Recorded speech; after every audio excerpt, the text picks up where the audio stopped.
Hi, good morning. This is my second video on my YouTube channel. The name is Dust of Snow.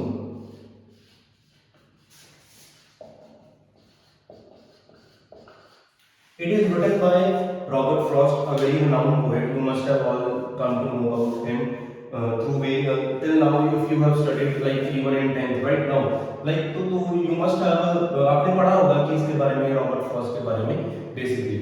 Now moving on with the explanation of this poem, I need to tell you that whenever I am going to explain a poem, there will be two videos of this poem related to poem.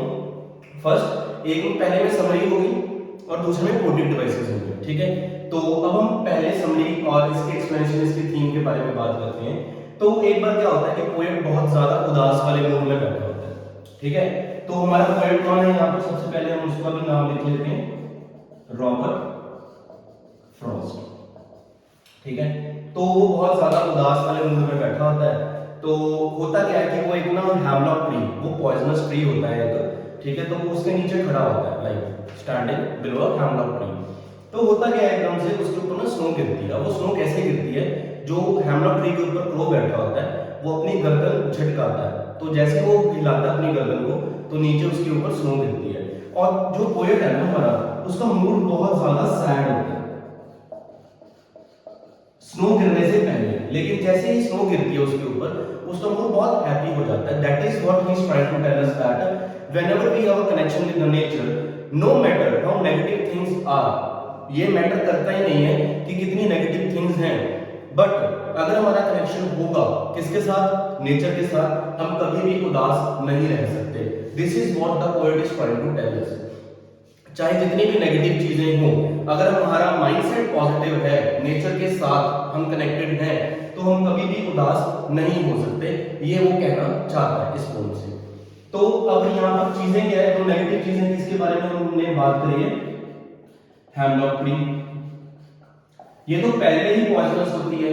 और जो crow है ना, जो हमारा second main object है इस pome का, वो क्रो, ये यूजुअली किसके साथ रिलेट किया जाता है, डेथ के साथ। किसके साथ रिलेट किया जाता है, डेथ के साथ। तो हमने दोनों नेगेटिव चीजों को यहाँ पर हमने क्या बताया कि उसने किसको हैप्पीनेस दे दी, स्टिल पोएट को, उन दोनों नेगेटिव चीजों ने पोएट को क्या दी है, हैप्पीनेस।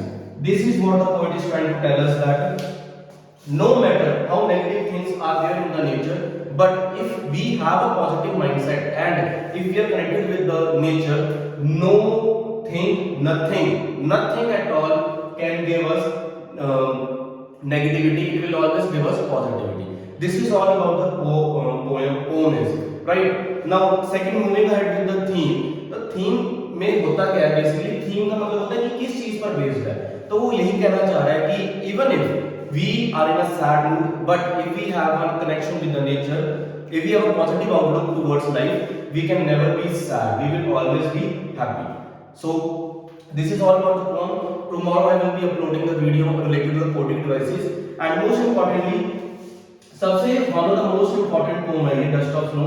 चाहे ये जितनी मर्जी आपको छोटी लग रही हो देखने में, लेकिन आपके पीरियोडिक टेस्ट, आपके हाफ ईयरली, आपके फाइनल बोर्ड्स, प्री बोर्ड्स, उनमें हमेशा इसकी स्पेस होगी, चाहे ये ऑल पार्ट में आए चाहे कैसे भी आए। एक इंपॉर्टेंट चीज आप यहाँ पर नोट करना कि जो ये रॉबर्ट फ्रॉस्ट है, आजकल पिछले कुछ सालों से, पहले क्या, जब हम छोटे होते थे तो हमें पोम का पोएट पूछा जाता था, ठीक है। लेकिन आजकल वो चीजें बंद हो गई हैं। तो आपने सिर्फ ये रिमेंबर करना है कि इसका पोएट है कौन, because he is a very renowned person in the field of literature. तो यू नीड टू रिमेंबर कि ये बंदे ने ये पोम लिखी है, रेस्ट नथिंग, कि आपको लगे कि आप एग्जाम की प्रिपरेशन कर रहे हो तो उसमें रॉबर्ट फ्रॉस्ट आ जाएगा, नहीं, ऐसा कुछ नहीं है। So this was all about the pome dust of snow. Be just like my channel, subscribe it, and thank you so much for joining me. Thank you so much.